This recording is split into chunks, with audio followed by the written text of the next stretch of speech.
Welcome to Vocabulary Cartoons Club.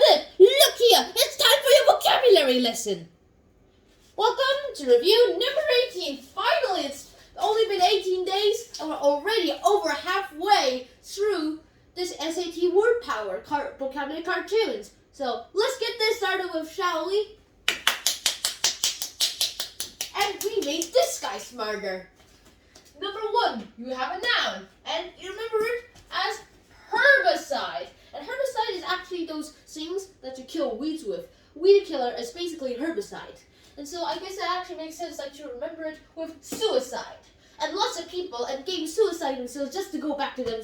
And lots of real life people do suicide because of depressions and all that. But we'll talk about that in another episode. I'll talk about suicides and what causes of them in another episode. But for now, let's just remember let's remember herbicide with suicide. With this phrase. Don't do when weeds decide to suicide, they use herbicides. And imagine this, like a weed telling another weed to don't do it, while a weed is saying there's nothing life is worth to live for, and then has a herbicide ready to spray on himself. And lots of people actually kill their gardens by mistaking herbicides as like fertilizers. Number 2, you have we didn't fix this. That's better. Don't forget the I as an incredible. Histrionic. You put in stress on the ah. Histrionic. That's how you pronounce it. Histrionic. And you remember histrionic with history. You remember my 10-word trio series? Well, basically, I've been a bit too histrionic behind the scenes against this. Well, let's get to start with. And histrionic is actually also a noun, and it means very, very dramatic or very, very theoretical. Not theoretical as in physics, but theatrical, as in plays and dramas and Shakespearean stuff. Now, Professor History likes to have his history in the histrionic side. And imagine this.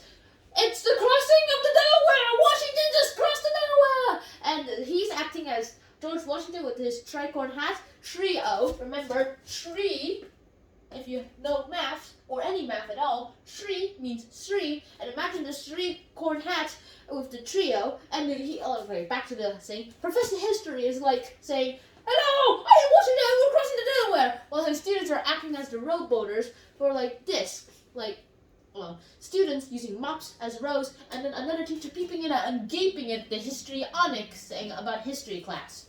And now, number 3, you have hoard. And you remember hoard? With stored. And this is basically how you remember this. One thing about hoard is that it's a verb, and it basically means to, how do you say this? To store something for later on, which actually is basically a synonym for stored. And so stored and hoard are actually the same thing, and they're also really useful linking words for each other too. That's a very, very big coincidence too. And now, remember hoard with stored, and also with this phrase. Squirrels hoard their nuts by storing them in little compartments in either trees and grounds for winter months ahead, so that they'll have food forever, ever. No echo. Number 4, you have hovel. Add an S and you get shovel. Now, hovel is a noun and has actually nothing to do with shovels unless you're mice. And hovel actually means a little cramped place that you can stay at, or some little place that usually poor people stay in when they are homeless. Yikes. So that happens, and you remember hovel with shovel. To mice, a shovel was their hovel in the rain.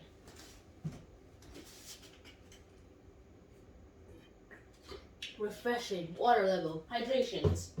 That's not our next word. Our next word is husbandry, and it has nothing to do with husbands, other than the fact it has the word husband in it.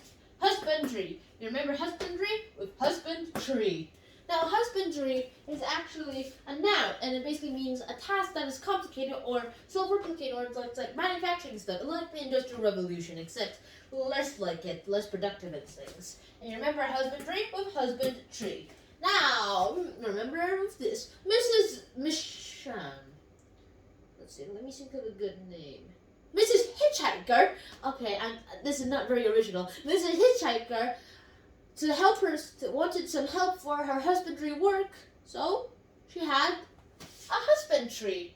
And imagine a woman with Mrs. Hitchhiker on label right here, while she has a pitchfork on one hand and like looking like this, while the tree that she's planting has husband's overalls stuck on them with husbands in the overalls. Basically, they're having wedgies.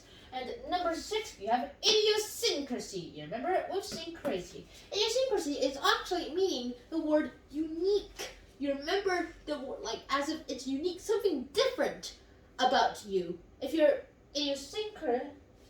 like an idiosyncrasy person, then that means there's something, how do you say this, behaviorally different about you. And you remember idiosyncrasy with syncrasy. So which phrase do you remember it with? Well, imagine an art show and a guy just made a statue with sinks. We've seen that during our 1-month trip during the summer. And well, we've seen lots of artwork made by idiosyncrasy people. And imagine this, John his art was an idiosyncrasy because he was sync crazy. And imagine this, a guy winning first place by having the only statue made entirely of sinks. What sink is debatable. Now, number 7, you have impede. You remember it with speed. And how do you remember impede with speed? And what does impede mean anyway? Impede is actually a verb, meaning magic. No, impede doesn't actually mean magic. I just said magic just to get all this. Impede is a verb that actually means to stop or to delay someone from doing something. Whatever that something is, isn't really specified until the sentence is created. You remember it with speed. Now, a patrolman's job is to impede people who are speeding. And have you ever got a speeding ticket before? Well, that's because the policeman who impeded you for giving you the speeding ticket is a law patrolman. Got that? Number 8, you have incite. That's your verb, incite. You remember it with fight. Incite basically means to get someone to do something, to spark someone into doing something, to like piss off someone, as lots of people would say. Usually, inciting people means to make someone do it, like get someone to do it because by pestering them lots of times, and so you remember it with fight. Inciting someone to fight.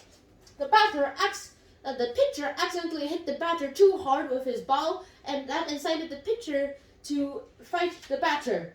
Wow, the batter to fight the pitcher, I mean. Wow, that is just so messed up. And number 9, you have incongruous. Remember it with incongruous. Now imagine an Alaskan congressman coming in with traditional Alaskan clothes, bearskin and all those stuff. And that would not be incongruous. Incongruous actually means to be suitable for that occasion. And so you have to be incongruous to get in Congress with a good reputation. The new Alaskan senator came in Congress with like a very incongruous attitude. Like, so incongruous means like not having the right occasion, not having the right suitable things for the right occasion. Meaning you do not dress up properly. Also, it doesn't necessarily have to be dressed up. And number 10, and this is our final one. You remember? Infamy. You know what fame means, right? Well, infamy is the opposite of fame. Infamy means to become famous, but in a bad way. Meaning you're famous because you did something bad, or you have a bad reputation. And you remember with family. Now we're back to Blackbeard again. Ard! Show me timbers, matey! Timmy, the cutlass! Oh, but the jewel cutlass! What's a bejeweled cutlass? The diamond sword, you dummy! Shank you! That's pirate talk for you. Blackbeard's family would live in infamy, and imagine a photo with Blackbeard on one side and his whole family copying his image. His wife doesn't have an eye patch, but has a beard, a wooden leg, and a hook for a hand. His baby, basically the same thing, but has an eye patch, has a hook on his hand, and has a wooden leg.